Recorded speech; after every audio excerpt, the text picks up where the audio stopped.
좋은 아침입니다. 로마서 2장 1절에서 11절 말씀 보도록 하겠습니다. 1절 그러므로 남을 판단하는 사람아 누구를 막론하고 내가 핑계하지 못할 것은 남을 판단하는 것으로 내가 너를 정죄함이니 판단하는 내가 같은 일을 행함이라. 2절 이런 일을 행하는 자에게 하나님의 심판이 진리대로 되는 줄 우리가 아노라. 3절 이런 일을 행하는 자를 판단하고도 같은 일을 행하는 사람아 내가 하나님의 심판을 피할 줄로 생각하느냐. 자, 1장에 보면 이방인의 죄악에 대해서 이렇게 알려주고 있었습니다. 그들이 하나님 두기를 싫어하고 그 결과 이제 그 모든 죄악의 증상이 나타나며 또 사실은 그들이 비록 율법을 가지지는 못했지만 하나님 앞에서 핑계할 수 없다는 그런 심판의 말씀 앞에서 유대인들은요, 우리는 율법을 가지고 있어 라고 하면서 우리는 정말 이방인이 아니어서 다행이야 라고 하면서 이방인들은 어쩔 수 없어 라고 하면서 그들을 판단하고 정죄하고 있었습니다. 그리고 자신에 대한 우월감과 자부심을 느끼고 있었습니다. 하지만 바울은요, 이와 같은 유대인의 판단이 그들 스스로 핑계할 수 없는 정죄로 밀어넣는 것이다 라고 지적합니다. 왜냐고 하면 그들이 판단하고 있는 율법 없는 이방인들의 악한 행실을 정작 율법이 있는 그들도 똑같이 행하고 있기 때문이라는 것입니다. 하나님은 공의로 심판하는 분이십니다. 그래서 하나님의 이름으로 혹은 율법의 구절로 남을 판단하면서도 자신도 똑같은 그런 일을 행하고 있는 자는 결코 심판을 피할 수 없다라고 이야기하고 있는 것입니다. 여러분, 사실 하나님은 우리가 율법을 가지고 있느냐 없느냐가 아니라 하나님의 이름을 아느냐 모르냐가 아니라 얼마나 하나님을 닮았느냐, 얼마나 하나님의 말씀을 가지고 자신을 돌아보느냐로 평가하는 분이심을 알아야 합니다. 그래서 우리가 남을 비판하기 전에 먼저 말씀의 환한 거울을 가지고 있는 우리 자신부터 말씀에서 자기를 돌아보아야 하는 것입니다. 하지만 유대인들은 율법을 가졌다는 사실로 우월감을 삼았고 율법을 가지지 못한 유대인들을 향한 정죄의 잣대로 오용하고 있었던 것입니다. 이 때문에 바울은요, 그들에게 훨씬 더 준엄한 심판이 있을 것이다 라고 경고하고 있습니다. 여러분, 모르고 잘못하는 것에 대해서 물론 책망이 있습니다. 하지만 알고 잘못하는 것에 대한 책망은 더 큽니다. 선생된 자에게 하나님께서 더 크게 심판하실 것이고요, 많이 맡은 자에게 더 많이 심판하실 것이라는 것을 알아야 합니다. 자, 이제 4절부터 한번 좀 읽도록 하겠습니다.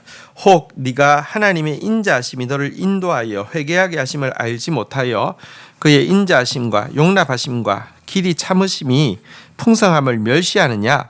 다만 내 고집과 회개하지 아니한 마음을 따라 진노의 날 곧 내 하나님의 의로우신 심판이 나타나는 날에 임할 진노를 너가 쌓는도다. 자, 하지만 유대인들은요, 하나님의 심판에 대해서는 전혀 생각하지 않고 있었습니다. 그 이유 중에 하나는요, 하나님의 인자와 또 용납과 또 인내를 너무 잘 알고 있었기 때문에 그렇습니다. 사실 하나님은 정말 인자하시고 은혜와 긍휼이 풍성하신 분이시죠. 우리 아무도 멸망하지 않기를 원하고 회개하기에 이르기를 원하시는 분이 하나님이시기 때문입니다. 이 점을 유대인들은 너무 잘 알고 있었기 때문에 이 점을 악용하여 하나님 두려워하지 않고 마음 놓고 범죄하고 있었던 것입니다. 그런데 이와 같은 유대인의 모습이 오늘날 우리 기독교인들의 모습이라는 사실에 너무 큰 두려움을 느낍니다. 세상을 향해서는 하나님의 진노와 심판을 외치면서도 정작 자신은 하나님의 율법과 어긋난 일을 하고 하나님의 참된 말씀의 뜻을 알지도 못하고 그러면서도 하나님의 인자와 용납을 내세우면서 심판도 두려워하지 않는 신자의 모습이 바로 이와 같은 모습입니다. 하지만 하나님은 여러분, 인자가 풍성하신 분이시지만 때가 있습니다. 참으실 때가 있지만 심판하실 때가 있습니다. 고집스럽게 회개하지 않고 악을 행하는 자에게 하나님께서는요, 마지막 날 받을 진노의 심판을 차곡차곡 쌓아가고 있음을 우리는 분명히 알아야 할 것입니다. 6절부터 한번 보겠습니다.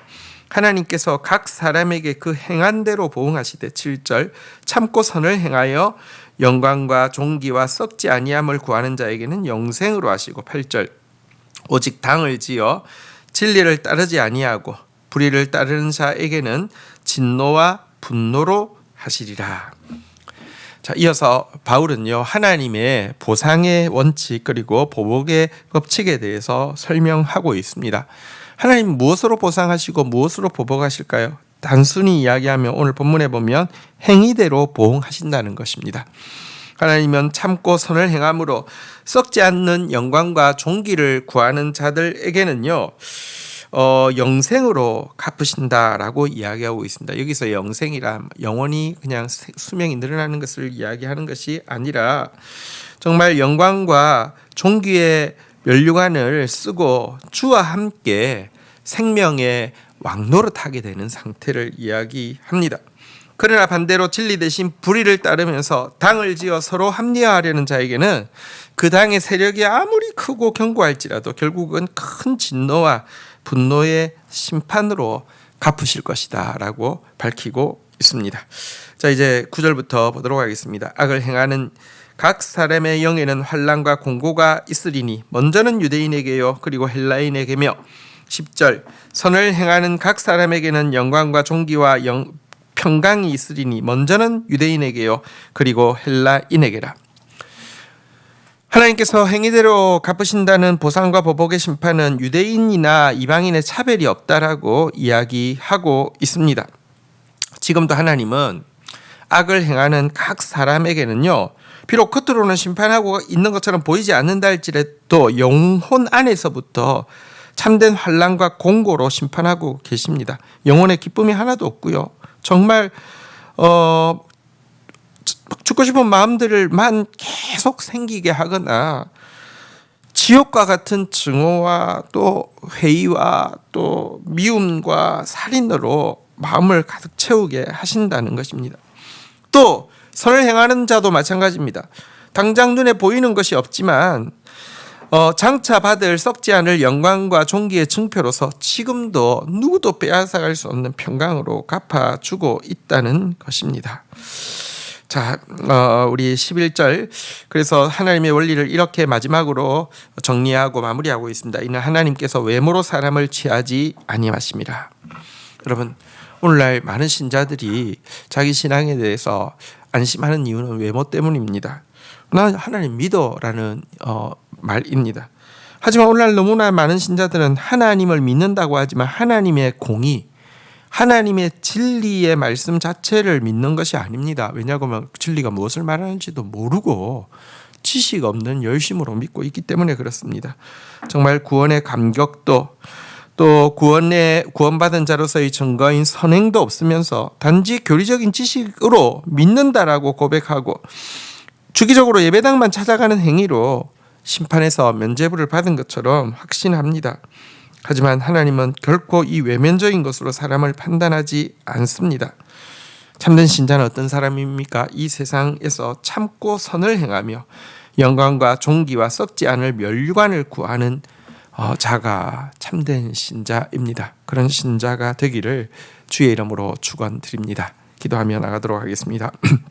하나님 아버지, 우리가 하나님 말씀 가진 것이 우리의 우월감과 자부심의 근거가 되어지면서 그렇지 못한 사람들에 대해서 판단과 정죄하고 있으면서도 실상 하나님 말씀이 무엇인지 알지도 못할 뿐만 아니라 하나님 말씀 지키지도 않고 있는 그런 악을 행하고 있는 것은 아닌지 자신을 살피게 하여 주시옵소서.